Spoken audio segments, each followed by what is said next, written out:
was an exciting opening game for 76ers fans last night. Despite losing to the Thunder, fans fired up to see the #3 overall pick from the 2014 draft, Joel Embiid, finally making his NBA debut. The crowd chanting, "Trust the process," something Sixers former general manager Sam Hinkie had been begging fans to do while the team went through a rebuild. Stephen A., your reaction to fans chanting, "Trust the process"? I was incredibly annoyed.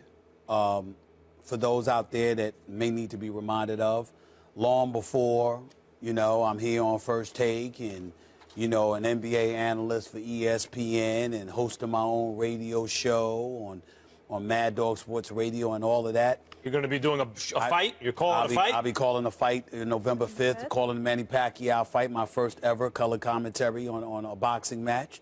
I was a journalist for the Philadelphia Inquirer. Prior to that, the New York Daily News. I was in print journalism for 19 years.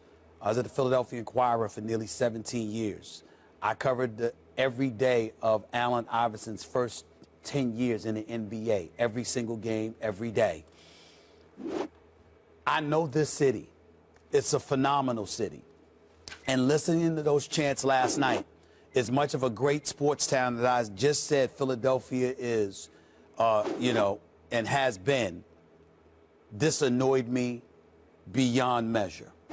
Because what this organization, specifically Sam Hinkie, did to this city is an atrocity. And I don't care what anybody says. The fact that this man gets to hide and not be front and center, to get interviewed, to have to answer for the things that he did, to me is criminal. Now, I will openly confess something that I've never confessed on national television. I believe that I had, at least in a small way, something to do with the arrival of Jerry Colangelo and ultimately his son, Brian Colangelo, being in Philadelphia. And I'm going to tell you why. Because very few people were harder on the Sixers organization than me. I spoke to the commissioner about it. I spoke to league officials about it. I spoke to members of the Sixers organization about it. They know who the hell they are because they're very influential within the organization. What was being done to the city of Philadelphia was one of the biggest atrocities we have ever seen in sports. Now, certainly when things go wrong and there's an injury here or there, Max, you might tank a season. You're the Spurs, you want to get Tim Duncan #1 in the draft and stuff like that. I get that part, okay? But Max, they tanked seasons. 18 wins, 19 wins, 10 wins, all under Sam Hinkie. He refused to spend money, wasn't willing to draft veterans or bring veterans on the roster, trying to win basketball games. It is one thing to lose, but it is one thing to be so alarmingly inept that you literally sat back and asked a city, wait, eventually we're going to get there. So in the meantime, why not just stink up the joint for years? For years. While charging them ticket prices to pay to watch that horrible product that they put forth there. There is no, who the hell can't do that job? I can quit right now and do the job that Sam Hinkie did because you're giving me the license to throw seasons, I understand that he was very adroit with the cap and in terms of the players that you bring and save them. I get all of that because you got a capologist to help you do that and an analytics dude with the numbers. I'm not knocking him for that. I am saying to you that no matter what he did that was good, he flagrantly was willing to sacrifice even to give the impression of trying to win games in order to do it. For years is my issue. You do it for one, that's fine. But when you're tanking seasons, it can't get much worse for sports than that. And oh, by the way, it was nice to see Joel Embiid last night. He played well. You got a product like him. Look at the guards you had around him. I'm going to leave it at that. Well, first of all, the reason they're chanting trust the process, he said trust the process. Embiid. Yes. And they're excited about Embiid, the fans there, and Embiid said trust the process, and look what happened with the process with Embiid. You took him third, his draft stock He's been a out little for low 2 years. because he's hurt, but he may be a franchise-changing player, and they had the patience to draft him. Would you draft somebody in basketball and wait 2 years for them to get on the court? At number 3 2, overall, 3 years? you cannot pass on Joel Embiid. You couldn't pass on him. He was too good. I'm just asking you a question. Yep, You're going to yes, draft yep, somebody. yep, I'm going to draft somebody in 2013, knowing they ain't going to play before 2016. Sure. As a matter of fact, I want to talk about Sam Hinkie for a second. Go ahead. The reason he did all those things is because he's smart. He is not the smartest guy in the room, but he is smart. He is smart. There are those who could have done what he did and made progress more quickly and also fielded a more competitive product, I believe. That's what I'm saying. That's possible. But just because you didn't hit the optimal thing you could have done doesn't mean you didn't do a good thing. Remember that 13-page letter he wrote when he resigned? I read it start to finish. I found that tone-deaf and self-congratulatory. Yes. However, there was lots of good stuff in it, and here were the two best things. You have to have a tolerance of uncertainty, and you have to be long science. You know, you don't short a stock. You're long on a stock. It means you keep it. You believe in it. He had a tolerance for uncertainty, and he was long science. He trusted the process. Now, he didn't bring it all together, not under his auspices, because the franchise got fed up with him, and they lost patience, and maybe because it's people like Stephen A. Smith, maybe Stephen A. Smith himself, who accelerated that. And maybe that's not a good thing. I'm not going to lie to you. I begged them to get rid of him. Begged them. Begged them. And maybe that's not a good thing. For at least look a at year. The Sixers. Look at the Sixers right now. Unlike a franchise like the Knicks that was actually trying to be good and stunk on ice anyway for year after year after year, or when they are good, they're just mediocre, the Sixers have an extremely bright future. Not only a ton of great draft picks going forward, cap space, flexibility, great young talent on the roster. I'm not questioning any of that. They got players stashed in Europe. So look, just because it didn't all come together yet, that makes him having done a terrible job? Max, I was very, very clear in what I said. I said 19, 18, and 10 wins. Wait a minute. It's one thing to be that bad. It's another thing entirely when you're intentionally trying to be while charging the paying customer. It got so bad, Max. That's where we disagree. Listen, it got so bad, Max, that the commissioner got involved, had conversations, and ultimately the ownership for the Philadelphia 76ers brought Jerry Colangelo in because they said, my God, you can't ask one of the top 5 markets in the United States of America to sit idly by. Listen, I want to address this. Wait, you brought up a lot of stuff. I want to address it. That wasn't a lot. That's a very simple point. That goes to the integrity of the game. Right. When you're tanking. However, that's not the GM's fault that the rules incentivize a smart person to tank. Max, that's why there was Max, so much you should talk be ashamed about of yourself. redoing You the should way be we ashamed. draft. Listen, we're not just in the NBA. Come out. Let's be clear.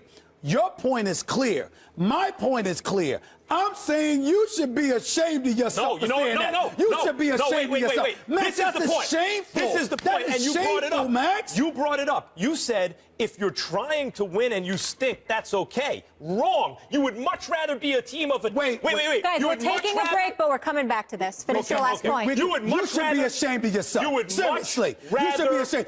Don't you ever be an executive for any of my team. Right. Ever. Finish your point. We're going to go to break and come back to it. Oh, my God. You would much rather be the fan of a team that's trying to tank and is no good for draft picks than Not a fan. for years. Then, can I finish the thought? Okay. Than a fan of a team that's trying to be good and stinks anyway. Guys, we got to go to break. There's more from this game I want to get to, though. The national anthem. We had a crazy fan. We come want back. to focus We on come the back to anthem. this. More This is first ridiculous. take You should be ashamed after of the yourself. break. You Stay should be with us. ashamed of yourself. Welcome to my life. Oh, we were talking about the Sixers game last night. Also, during that game, R&B singer Sevyn Streeter was slated to sing the national anthem, but the team pulled her from performing. Take a listen to what she had to say about it on Twitter. I'm at the 76ers game to sing the national anthem, and the organization is telling me that I can't because I'm wearing a We Matter jersey. So there's that. The Sixers declined to say why her performance was canceled, saying only we use our games to bring people together, to build trust, and to strengthen our communities. Max, what's your reaction?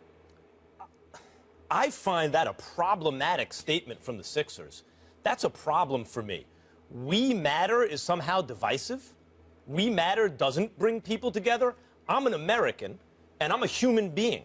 And if a group of Americans, forget about ongoing oppression, People want to debate that, whatever. If a group of Americans are suffering the effects, the lasting effects of oppression in our history, I mean, that's indisputable. No one disputes that. If a group of Americans and people are suffering that, and a member of that group wears a shirt that says, "We matter," that somehow excludes me or is divisive or doesn't bring people together. The only people that alienates or doesn't bring together is people of bad faith and bad will. I fail to see in any way how the Sixers statement isn't controversial and offensive. I'm offended by it. I don't wear a "We Matter" shirt, no, but I'm not African American and I'm not a woman, but if she wants to wear that, "We matter" is now a problem because it alienates people of bad faith who happen to be also paying customers. That's outrageous. I find that outrageous. I find it outrageous that the Sixers had a problem, the specific problem that they had with it. What I don't find outrageous is their decision not to let her sing the national anthem. It's perfectly within their right to do so. And we have to put on our big boy pants and whatever else we wear and start accepting the reality of certain situations. Yes, you want to go there and sing the national anthem. It is entirely possible that the Sixers are saying, well, if we allowed that to happen, then we have to allow somebody wearing a shirt that Black Lives Matter to sing the national anthem. And we have to allow. No. I'm just saying. Even though I would disagree with it, I wouldn't like it, rather, I would still respect their right to do that. I am an individual organization.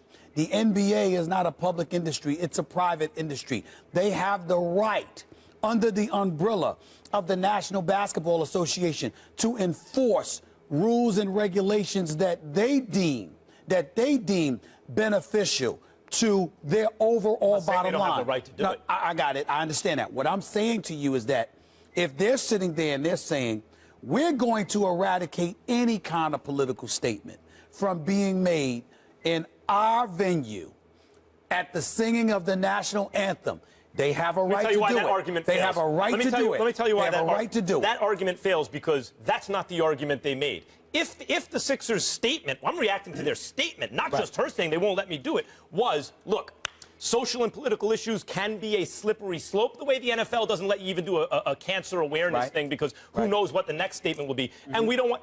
I could live with that. Okay, I could live with that. But that's the point I was making. That's the point you were making. Right. That's not the point they made. They didn't make the slippery slope argument. The argument they made is a shirt saying "We matter" is somehow divisive, alienates some people. And what I'm saying is it does, though. Forget those people. You are putting, look, I know a business is amoral, not immoral, amoral. It's not about morality. It's about making money. But in a league and with franchises that talk about how they care and they work with the community and all those things, I think you have to give a little more consideration, not only to the bottom line, but to occasionally doing the right thing. And they're pandering to people of bad will and bad faith if those people are alienated by a "We Matter" shirt. You can say that. I disagree with that part.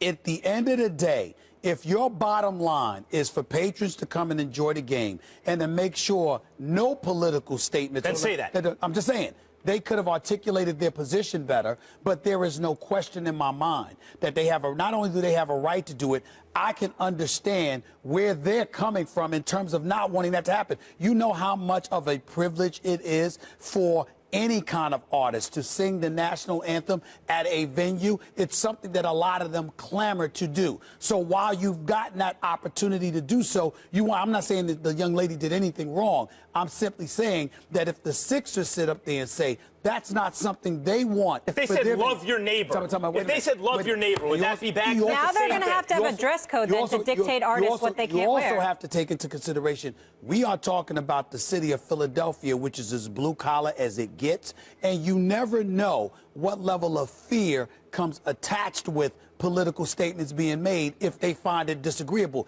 If you are an organization that doesn't want to find yourself in the middle of that, and you are supported by a private industry that gives you the cachet and the muscle to take that position, you have a right to do it. Be nice to people. She could have been wearing, be nice